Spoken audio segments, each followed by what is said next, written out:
Hi, everyone, and welcome to our second webinar of the season.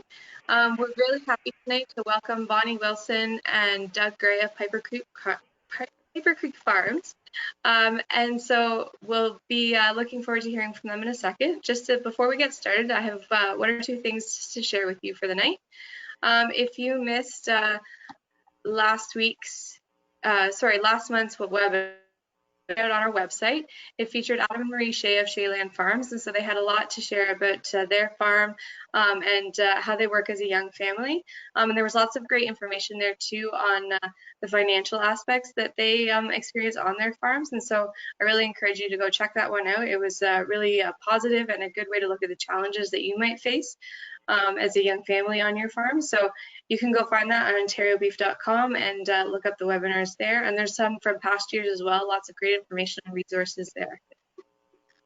You can also go, right now we've posted on our website and on FarmSmart, the 2020 Beef Symposium program is now available.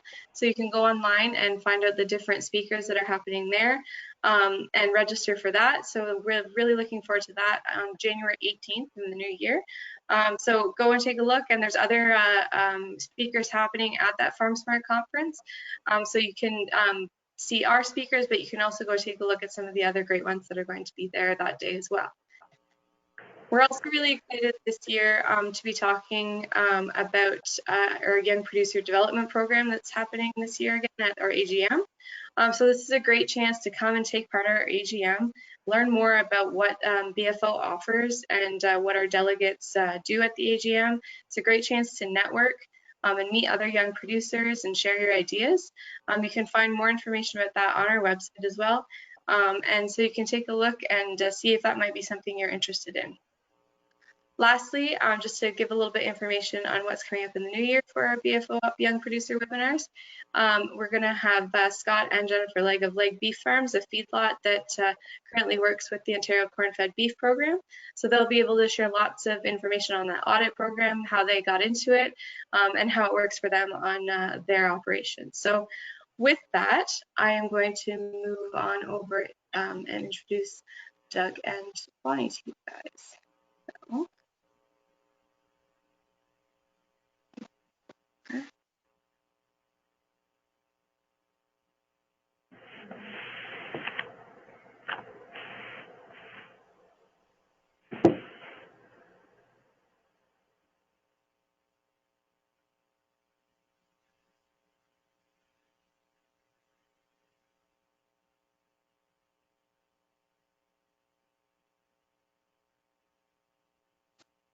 all right, Doug, I've moved over to you. Okay. We'd like to welcome you to Piper Creek Farms. My name's Doug. And I'm Bonnie Wilson. So we're going to start off by a short presentation. As you can see, we're not young producers. Bonnie and I both got started in our 40s farming, and it's become a second career for us. So I'll give you a brief history. I was born and raised in the Whitby area. Whitby at that particular time was a rural community. I was born and raised on Thixon's Road, just north of the 401. I think everybody knows what that is now. It's pretty much commercial and industrial, and pretty much the whole township of Whitby has gone that way. But when I was raised in a rural area, and there was a farm just down the road from us, and right next door. Can I interrupt you for 1 second? Your PowerPoint's just not popping up.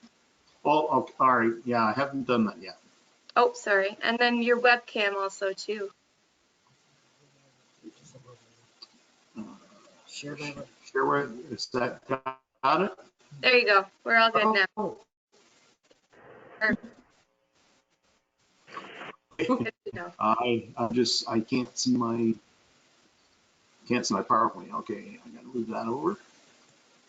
Okay, can you still see me now? No. Yep, good to go. Hello. All right. Okay, we're good to go. Okay, so I got to start the slide from the beginning. Okay, so I'll give you my short history, or continue on with my short history. I was born and raised in the township of Whitby, and neighborhood was pretty rural. Like I said, we're just down the road from a dairy farm, and my next door neighbors were beef or horse farmers. They had horses, and we used to help them out every once in a while when they're doing their haying. So a lot of people ask me where I got my interest in farming, and I think that was probably the earliest recollection that I had of farming. Towards the towards my adult years and my working years, I worked with a lot of farmers in the factories, and you listen to stories of what they had to tell you, and it really become something that I was really interested in. Did you want to do yours? Oh, sure. So I was born in rural Oshawa at the north end. We lived right beside E.P. Taylor's National Stud Farm.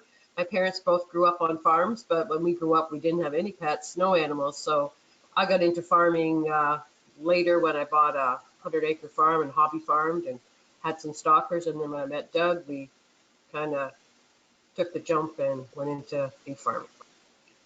So I'm going to take you up to the point where Bonnie and I got together. We got together in about 1992, and we're sharing an apartment in the Coburg area.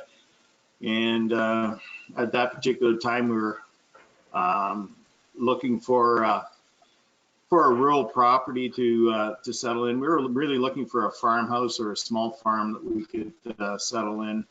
At that particular time, there was no sales of farms in the area, so we settled on a 1-acre lot in Cranby Township, just north of the village of Castle, as you can see right here.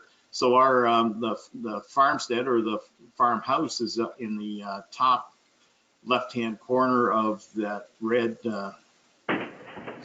squared out area, and so we built that house in 94 and 95, and that was a great time for Bonnie and I, because we found that we had a very good working relationship, and we found that we could really work together. So that partnership has bloomed over the years, and we've really built on that. In about 1996, we were offered by the farmer that sold us this lot, the 40 acres just directly south and behind the 1-acre lot, which would be bordered by this line right here and this line across here. So we purchased that piece of property and began fencing it. By about 2000, we had it all fenced in, and we were deciding what we were going to do with it. We really didn't know. Bonnie had experience with cattle, so we decided we'd try some cattle farming. And my idea was to just put summer stockers on it, but the advice of one of the fellows I worked with said that there's really no money in summer stockers, so we decided we'd go into a cow-calf operation. So the rest of the property was purchased a few years later. There was another 100 acres added, and that's pretty much the rest of this area in here and this area down here. You see that we're very close to the village of Castleton, and that has some challenges that goes with it, and we'll deal with. I'll let you know what some of those challenges are later on.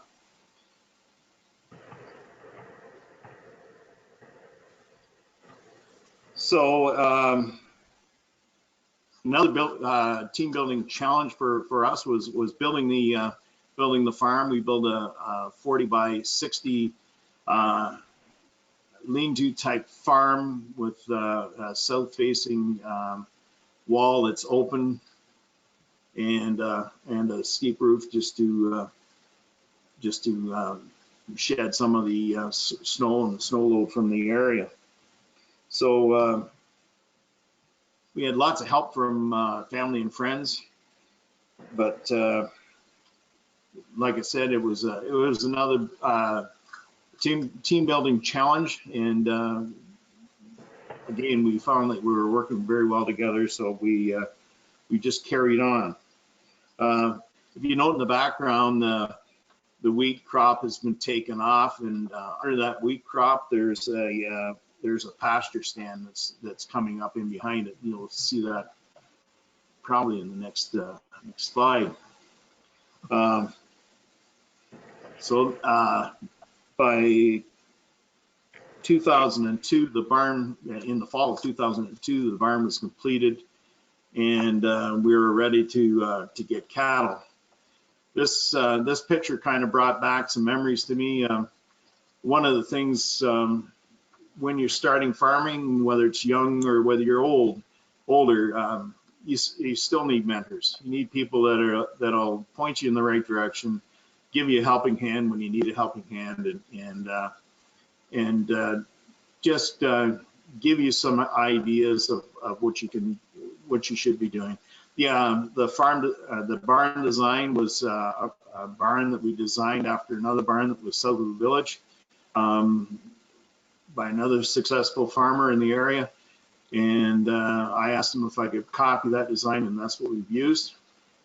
But if you get back to mentoring, those hay bales in the barn remind me of a story when I first met probably the first mentor, and that was a fellow at the Warkworth co-op. I'd been in there purchasing something unrelated, and I just happened to ask the gentleman behind the counter. I said, would you know of anybody that would have bales for sale? I told him how many bales I figured I'd need, and he said, well, as a matter of fact, I have some bales. So that become a long relationship, and most of you might know him. He's a short little guy that works at BFO. His name is Dan Ferguson. But Dan's been a good friend of mine. He's pointed me in the right direction in a lot of things, and I kid that he's really my anti-mentor, because anything I see going on in his farm, I don't want going on my farm. But he's been a good help, but he's also caused me a lot of work, including this job right tonight. So with that, we'll go on to the next slide. This piece of equipment here was our first purchase, and probably our most important purchase. It's a head gate and squeeze, and it's also got a palpation cage in behind that we can enter the squeeze and do our business from behind. The reason why we bought it is Bonnie and I were both working. We both worked at very good jobs in the city, and we couldn't afford the time off, and getting hurt wasn't an option, and hurting our animals wasn't an option as well. So this was the first purchase, and actually when our first vet visit, he was very happy to see that we had some sort of arrangement that we could catch the animals and whatnot, and it was good for his safety as well. Later on, over the years, we added a scale head. And I remember reading in one of the farm papers, and I think the quote went something like this: "How can you measure success without the ability of measuring it?" So that kind of stuck with me, and we've used the scale head now for a number of years, and it's great. You can see the charts beside the scale head there. That's one chart is for new floor, gives us the weight and what we actually should be, what the dosage should be actually on that animal. And there's other charts underneath there as well that we follow. But it's a good system to have. You don't waste any medication. You don't waste any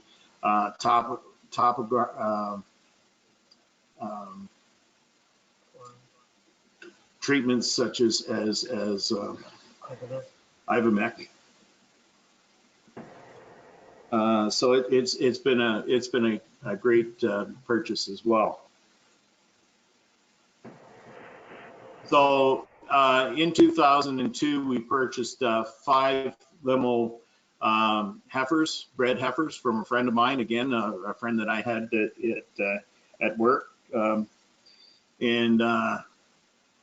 in the early part of 2003, we had 5 calves. And you can see here where we've, or 2002, I should say, we had some calves. You can see the calves and the cows here are out on pasture. You can see the start of our pasture system here. You can see those yellow spots along the top of the picture. That is actually just roughed out paddocks and whatnot we had. I've since learned that we had way too much pasture for the amount of head we had on it. And that, again, that was something that somebody else brought to my attention and said, you know, hey, you should be making those smaller.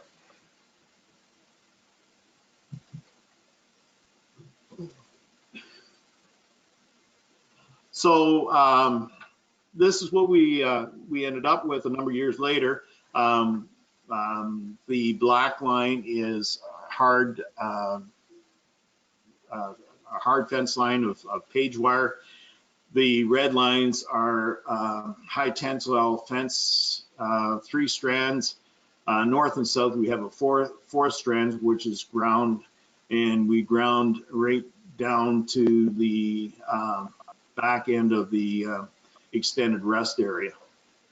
The blue line that you see in there is an above ground 1-inch water line that we tap into in each paddock for water for the cattle. The paddocks are about 5 acres in size, roughly, and we divide up the paddocks into smaller areas, but with a portable fence. This is just a sample of some of the forage we have in the paddocks and whatnot. You can see timothy, brome, clover, red and white clover, some trefoil, and there's some red canary in there as well.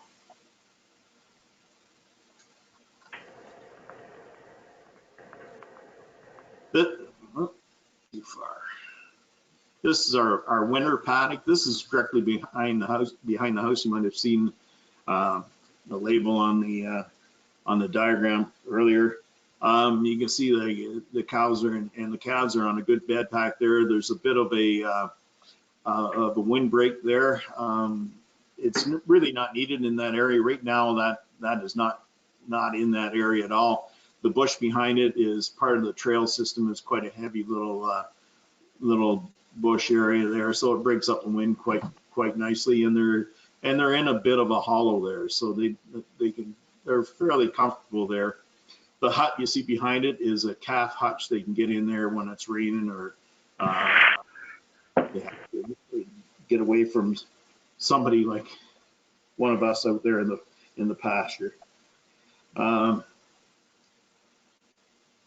That winter paddock you can see here is sown into sorghum. That's sown into sorghum year in and year out. We don't change up that crop at all. This picture here was taken probably in late June. just about the time that the calves will be going, calves and cattle will be going through it and whatnot. And again, we'll take our portable fencing and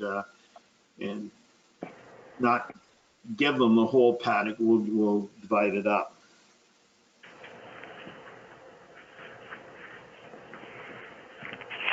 So this is what it's really all about. This is why we farm. We've got 65 head of mostly Black Angus cows, and we're breeding now to Black Angus and to a Red Simmental bull.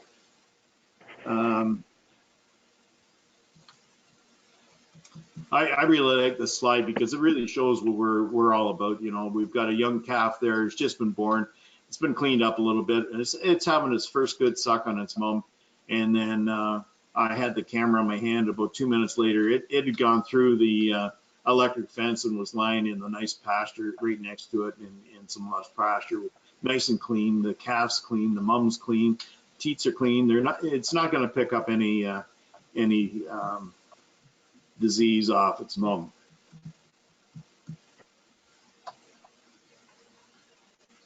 Okay, I'm going to turn this over to Bonnie because Bonnie is a herd manager, and she handles the rotation through the paddock system, and she does quite a good job of it. She's excellent at trying to letting me know when we might have a sick calf or a cow and whatnot. I can really trust her with doing that.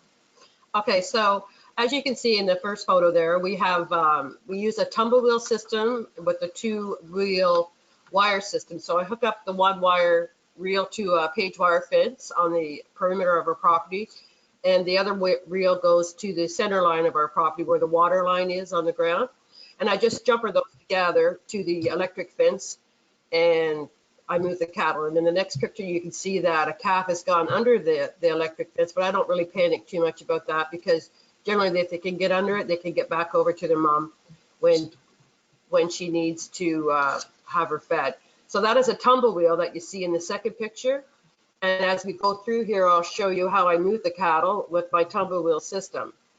It's okay. So anyways, I have an electric fencer that I use. I can shut the fence off and on anywhere in the pasture I am, anywhere in our property. It goes back to the barn, and I can tell when I have a fault, tells me where to go to find the fault and what I have to do to fix it.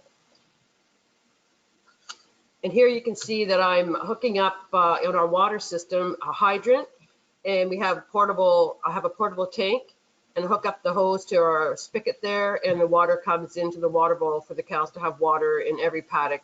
Every time I move them, they get fresh water. The water gets dumped, and they get fresh water put in, and they just drink. So here you can see that how I move it. When I want to move them, I dump what water's in that. As of today, we have a bit of a smaller bowl. It's a little easier for me to dump, but this is what we used to have, and I just pull it down to where I want them to go, and I set it in place, and the water fills back up to the float. Something I'd like you to note in there that valve that's in there is a special valve. It's sold at many co-ops, but it's a high volume valve. The cattle don't have to wait for water. I know that looks like a small bowl, but they don't really have to wait for water. That water fills up real quick. So this is going to be a video, and I'm going to show you how I take the wheel off the electric fence. Problems here. Let's see if I can get that to. Okay. Yeah, there we go. Okay, so I'm going to take it off the center line of our property, and I'm going to move it down, and you'll see the tumble wheels come into play here. And the cattle know when I come with the bike every morning and every night that they're going to get moved. And as you can see here, this is late in the fall. I think this was in the year 2006 when we had the drought here. So the pastures weren't really that lush, and it's late because I've got on my heavier jacket. So as you see, the tumble wheel moved, and I'm coming back, and I'm going to hook it up to that stake there and put my jumper on and electrify it. And then I'll walk down to the other end of the pasture, and I'll move the wheels at the other end. So there I am, just putting the jumper on to make sure that it's electrified.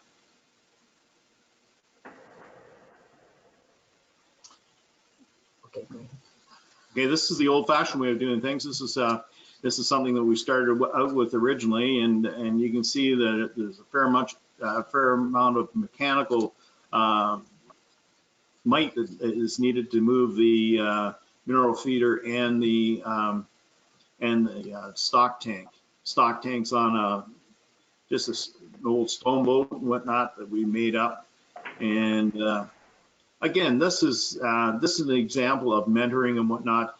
I saw this system earlier at a pasture walk in somebody else's place, and I thought, well, that'd be a good way of moving the tank, because I really had no idea how we could move that tank without just dumping it all the time. So this is a system that we saw. The previous system that Bonnie described was again, it was the result of a pasture walk. I'm quite certain that it was probably at Tim Pryor's that we saw that demonstration. So we call what we do with our system mob grazing. And mob grazing is just managed intensive rotational grazing.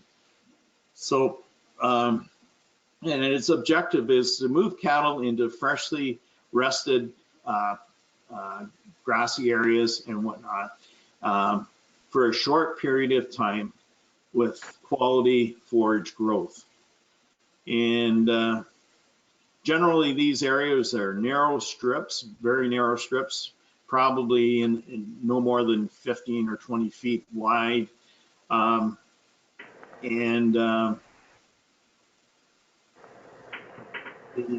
cattle are continually moved, like Bonnie was saying, twice a day. We generally move them. So I call our system a modified grazing system, because what we do is we take another line of a portable fence in behind the cattle. When we move them into fresh pasture, we move another one in behind them into the pasture area that they've already grazed, and they're restricted. They can't go back into the previously grazed area to graze out that area again. We do leave a narrow strip of grazed area, previously grazed area, for the cattle or for the calves to run around in, so they're not running into the nice high freshly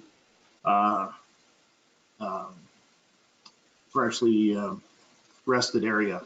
So that's a modification we've done to kind of adds another 5 days of rest to that particular strip of that paddock.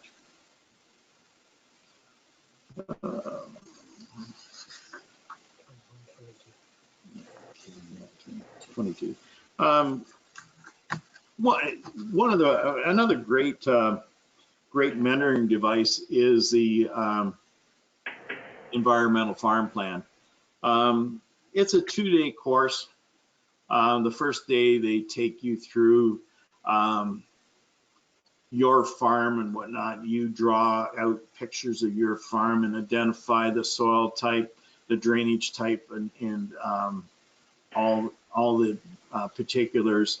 And then you go through chapter to chapter answering questions based on how you've answered the questions on what your soil type is. And it really identifies, if you answer honestly, it really identifies areas of weakness on your farm. And that's, everybody's got weaknesses on their farm, and I don't care who you are, but it really identifies those areas. And it gives you an opportunity once you've completed the environmental farm plan, to apply for grants from the province, from the federal government, to put into action some of the remedies on your farm that need to happen. We've used this extensively on our farm. I'm going to give you another example in a minute, but we've used it for running water away from our barns with gutters. We've used it for fencing. We've used it for fuel tanks and that sort of thing. So it's just been a real aid for us.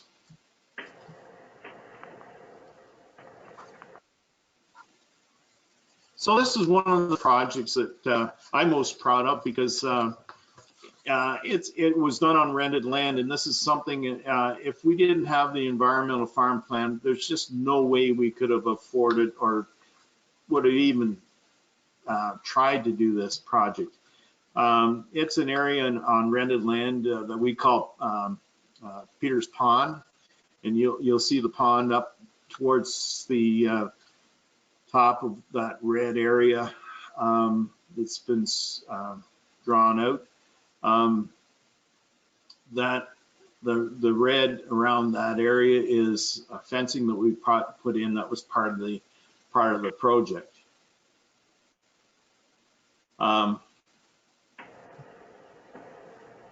This is part of the project. This is actually in the pond. Underneath that blue float there's a submersible pump, and that pump is supplying water to a water tank located about 100 feet from the pond's edge. So here's the water tank. Here you can see in the background the solar panel. The solar panel is charging 2 batteries at ground level, and there's a control mechanism that controls the charging of the batteries, and it also controls the filling of the tank. In the center of the tank there, you can see you might be able to see a gray unit there. That's a float. When it's in the complete down position, when the water's low, it'll turn the pump on, and it'll shut the pump off when it reaches the high position, about where it is right now. So the cattle are never without water.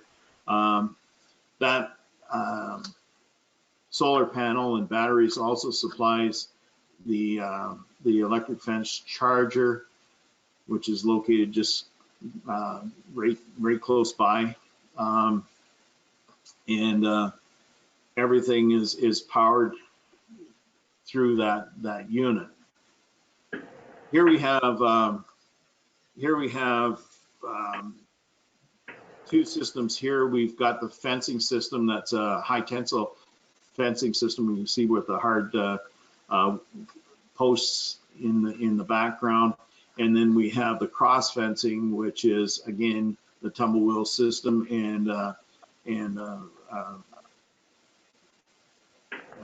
turbo wire with a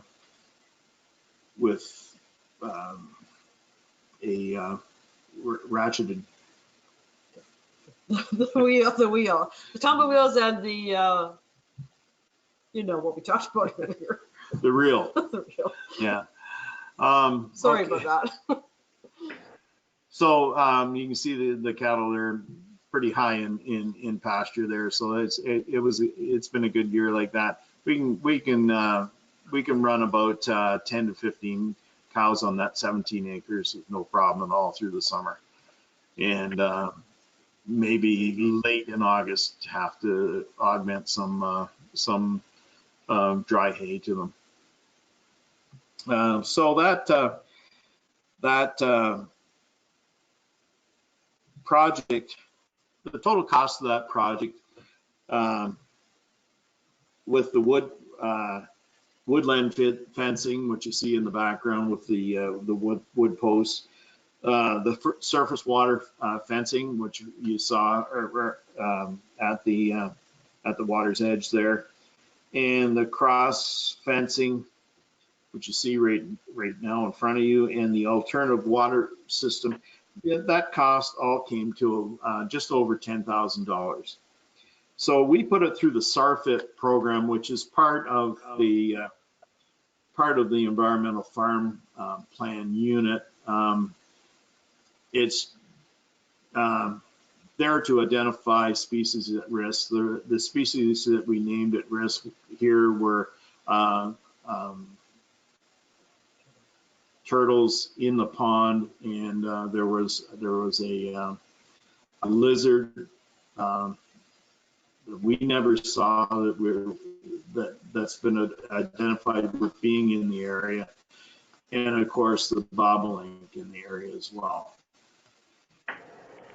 along with whatever we were preventing the cattle from getting into in the woods area. So it allowed the woods to flourish and so on. So we would have never, like I said, we would have never been able to afford to do this on rented land. There's no way I would have done it on rented land if I was going to be paying the $10,000. But the refund was about $8,000, which left about us on the hook for a 10-year lease of about $200 a year extra on our lease costs. So that become manageable, and we decided to go ahead with it.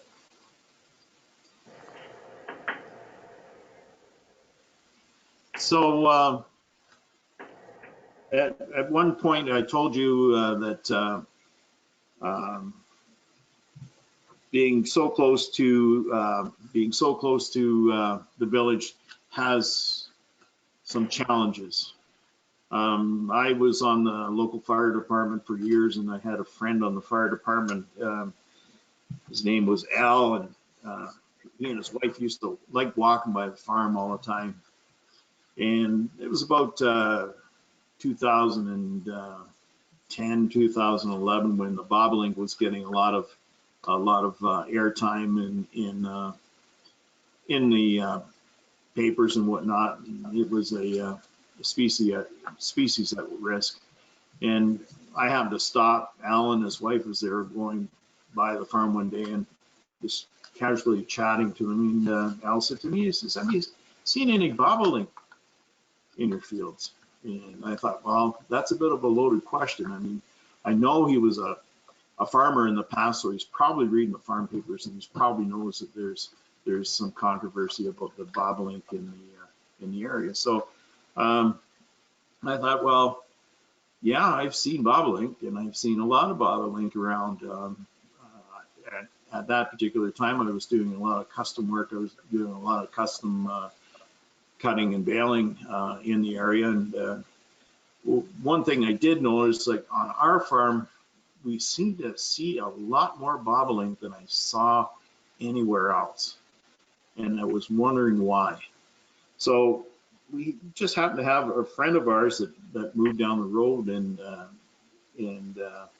she was an unemployed biologist at that particular time. She's specialized in birds. So I asked her if she would do a study on the farm and give me an idea of why we're seeing more bobolink on our farm than I've seen anywhere else.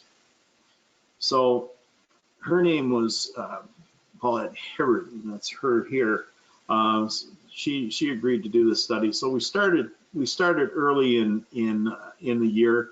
I think she started somewhere in early May, counting bobolink in the area. And so she was there to see the bobolink come into the area and the population on the property grow.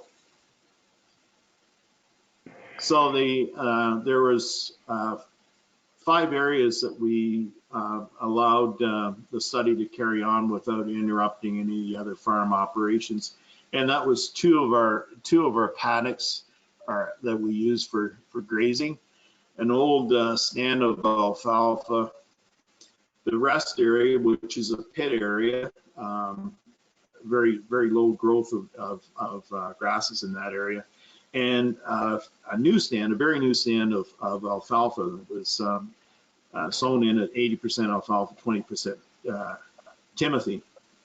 So she carried out the survey throughout the spring and into the summer months, right through fledging at mid-July. And by the end of July, this was 2016, and we were needing pasture. So I said, I got to get on those pastures. So we used those pastures up. I cut my hay, and we finished the study. But one thing it showed why I was seeing a little more of the bobolink in the areas. We created this ourselves. We created an ideal environment in the paddocks where the birds could nest. We gave them a terrific perch area in the high tensile wire around their nesting area. They don't really like roosting in trees and watching from trees. They like to have a 360-degree view all around them and above them, so they can check for predators. So that was one thing that we identified that we did.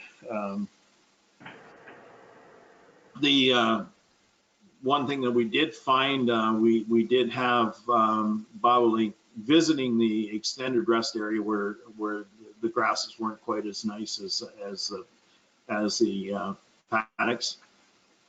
And the old alfalfa stand, we had several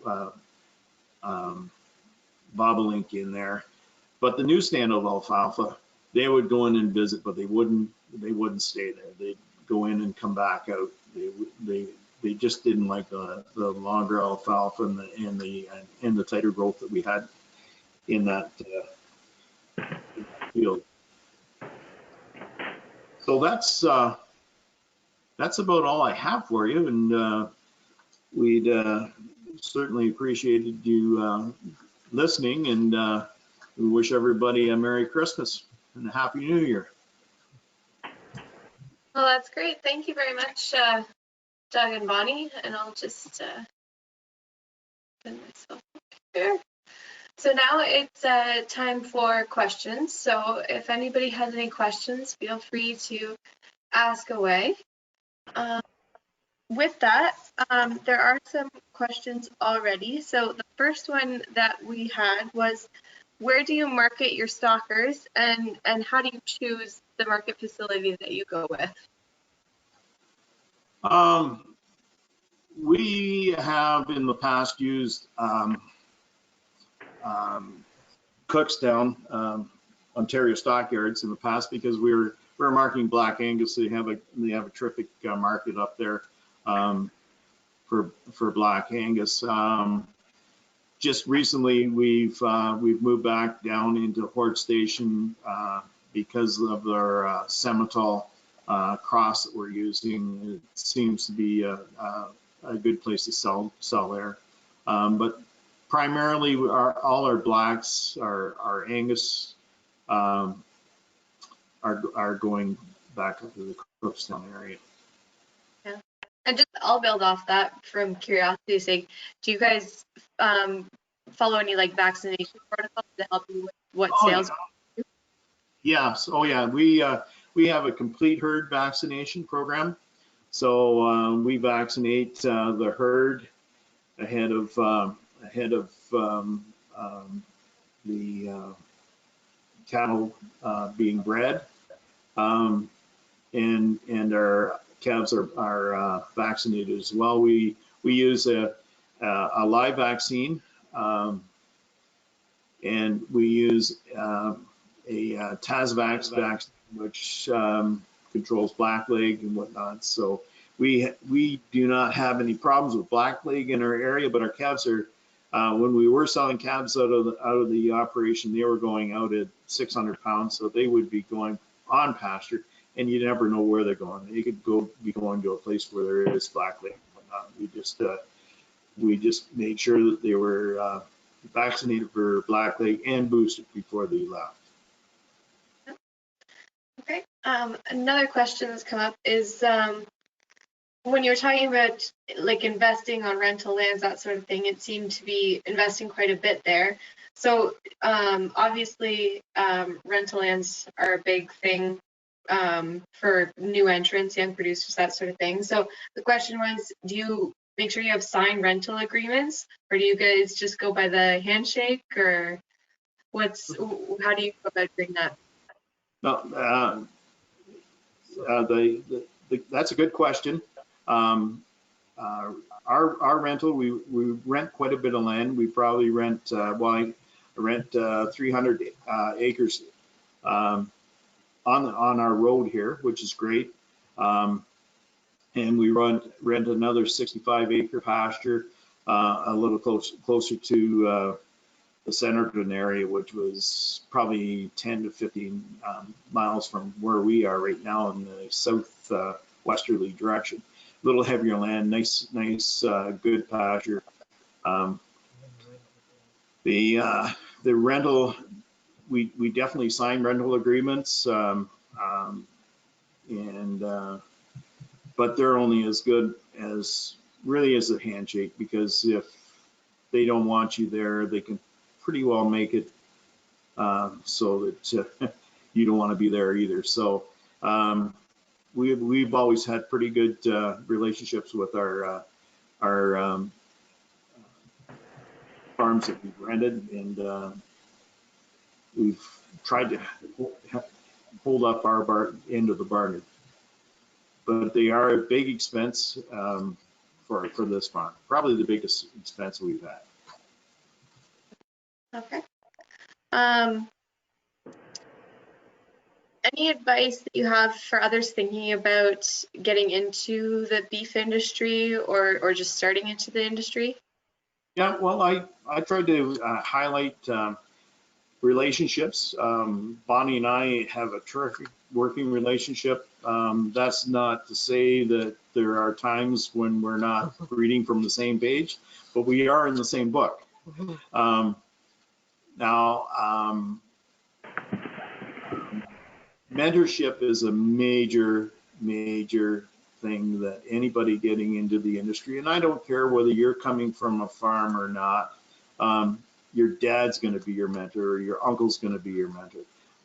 You need that kind of help. You need that kind of advice, because there's times when you think that, geez, you know, this is happening to me and it's not happening to anybody else. Well, you're dead wrong.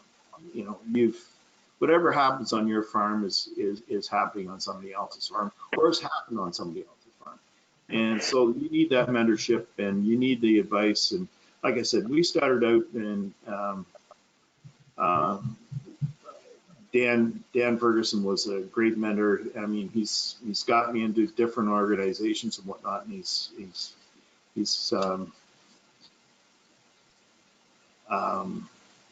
got me into the Cattlemen's Association, and that's another thing as well. If you're going to start, it's a good idea to get into an organization where you're going to meet people that are going to point you in the right directions, because they're looking out for the industry, and they know that the success on your farm leads to success in the industry as well.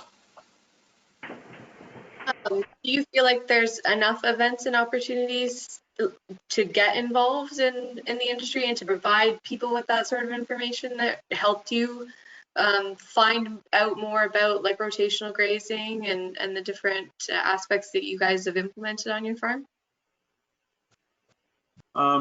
Yeah, there's more than enough information out there.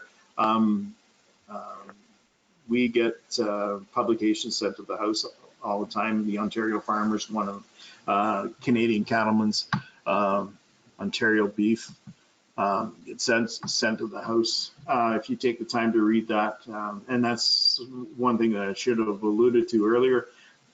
Before Bonnie and I got into beef farming, we did a lot of reading, we did a lot of research into it, so we had an idea what we're into, and Bonnie had some experience with summer stockers on her farm, So yeah,